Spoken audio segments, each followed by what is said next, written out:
یہ بھی دیکھا ہے کہ جب گلیوں کو سجایا جاتا ہے تو گلی جب سج جاتی ہیں تو کیا ہے 11 تاریخ کو رات میں مغرب کے بعد یا عشاء کے بعد میں ہماری گھروں کی ہماری ماں بہنیں نکلتی ہیں ان سجاوٹوں کو دیکھنے کے لیے، ہر گلی بھر کے چلتی ہے، مرد حضرات بھی ان کے ساتھ میں چل رہے ہیں، عورتیں بھی ان ساتھ میں ان کے چل رہی ہیں۔ تو کیا یہ درست ہے چلنا؟ گلیوں سے نکالتے ہیں تو ہماری ماں بہنیں کیا چھت پر کھڑی ہو جاتی ہیں، ان کو دیکھتی ہیں۔ جی، میں تمام اسلامی ماں بہن بیٹیوں بچیوں سے یہ گزارش کروں گا کہ آپ جب جلوس محمدی صلی اللہ علیہ وسلم کے موقع پر جب جلوس ہمارے گلیوں سے گزرتا ہے تو آپ لوگ چھتوں پہ کھڑے ہو جاتے ہیں۔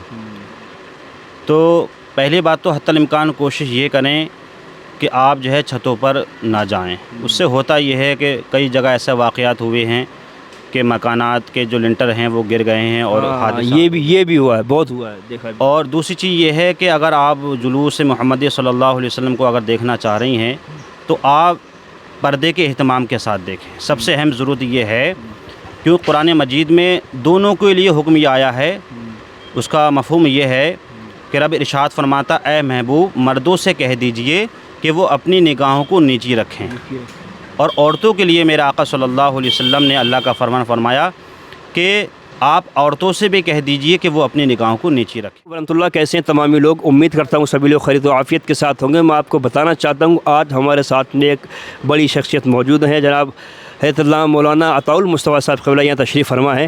تو ہم ان سے جشن عید میلاد النبی کو لے کر کچھ بات کرنے والے ہیں، اور وہ ہم بات کرنے والے ہیں جو اکثر کچھ ہے جو چولن و جاہل ہوتے ہیں نا، جو اپنے آپ کو مولوی کہلاتے ہیں لیکن ان کے پاس کوئی علم تو ہوتا نہیں ہے، وہ مطلب اعتراض جتاتے ہیں کہ صاحب عید میلاد النبی منانا جائز نہیں ہے، یہ بدعت ہے، یہ کہاں سے نکال لیا بریلویوں نے، ایسا ویسا بہت سارے اعتراضات لوگ کرتے ہیں۔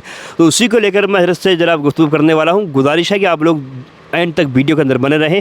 دیکھیں میں حضرت سے گزارش کروں گا، پوچھوں گا ان سے اس کے تعلق سے، اس کے ثبوت کے تعلق سے، اور آپ کو جواب یہ کیا دیتے ہیں۔ گزارش ہے آپ لوگ ویڈیو بنے رہیں۔ السلام علیکم ورحمۃ اللہ۔ وعلیکم السلام ورحمۃ اللہ تعالیٰ وبرکاتہ۔ حضرت خیریت سے ہیں آپ؟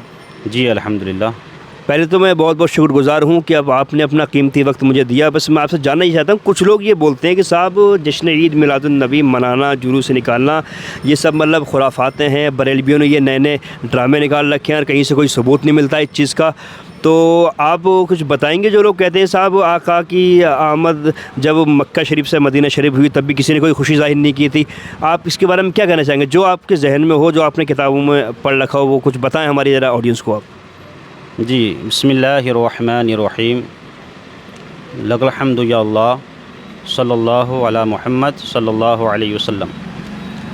دیکھیں، ہم جب اسلام کی تاریخ کو اٹھا کر دیکھتے ہیں اور میرے آقا صلی اللہ علیہ وسلم کے اوپر جو کتابیں لکھی گئیں جیسے سیرت مصطفیٰ ہے، سیرت النبی ہے، اور دوسری جو سیرتوں کی کتابیں ہیں، تو اس میں مختلف روایت سے ہمیں یہ ملتا ہے کہ جب میرے آقا صلی اللہ علیہ وسلم نے اور حضرت ابوبکر صدیق رضی اللہ تعالی عنہ نے مکہ شریف سے مدینہ طیبہ جب ہجرت فرمائی تھی، تو جب آپ ہجرت فرما رہے تھے تو کسی طریقے سے مدینہ والوں کو یہ خبر معلوم ہو چکی تھی کہ میرے آقا صلی اللہ علیہ وسلم جو ہے اور حضرت ابوبکر صدیق رضی اللہ تعالی عنہ مکہ سے ہجرت فرما کر مدینہ طیبہ آ رہے ہیں۔ ماشاءاللہ ماشاءاللہ۔ اچھا حضرت میں آپ کو روکوں گا، بس جانکاری تھوڑی سی ہمارے آڈینس کی یہی بتا دیں کہ مطلب آقا نے مکہ کے اندر کتنا زمانہ گزارنے کے بعد آپ مدینہ کے لیے ہجرت نکلے تھے؟ میرے آقا صلی اللہ علیہ وسلم نے 53 سال جو ہے وہ مکہ شریف میں گزارے تھے، اور اس کے بعد 10 سال آپ نے مدینہ طیبہ میں گزارے۔ یہ آپ کی جو ظاہری زندگی رہی ہے وہ 63 سال کی رہی ہے۔ تو جب میرے آقا صلی اللہ علیہ وسلم آپ جو ہے جب سفر فرما رہے تھے اور لوگوں کو معلوم ہو گیا تھا مدینہ والوں کو، تو وہ خوشی میں روزانہ کیا کرتے تھے کہ جتنے بھی مرد حضرات تھے وہ مدینہ شہر چھوڑ کر کے اور باہر آپ کے آنے کا انتظار کرتے تھے۔ اچھا، راستہ میں لوگ کھڑے ہو جاتے تھے؟ جی، ارے ماشاءاللہ، شہر مدینہ چھوڑ کر کے باہر آتے تھے۔ اور یہ بھی روایت ملتا ہے کہ خواتین پردے کے اہتمام کے ساتھ میں حضور کا انتظار کرتی تھیں، چھوٹی چھوٹی بچیاں تھیں وہ بھی آ کر کے حضور کے آنے کا انتظار کرتی تھیں۔ مطلب وہ لوگ روز نکلتے تھے، کیا پتہ آج آ جائیں یا روز اسی انتظار میں؟ یہ ان کو خوشی تھی کہ حضور آئیں گے اور ہم ان کا استقبال فرمائیں گے۔ تو ایک دن ایسا اتفاق پڑا کہ ایک یہودی، روایت میں ملتا ہے کہ یہودی کھجور کے درخت پر جو ہے بیٹھا ہوا تھا، تو اس نے کیا دیکھا کہ ایک میدان میں کچھ گھڑ سوار آ رہے ہیں، تو اس نے یہ خوشخبری دی مسلمانوں کو، اے مسلمانوں جن کا تم اتنے وقت سے انتظار کر رہے تھے وہ ذات آ گئی ہے۔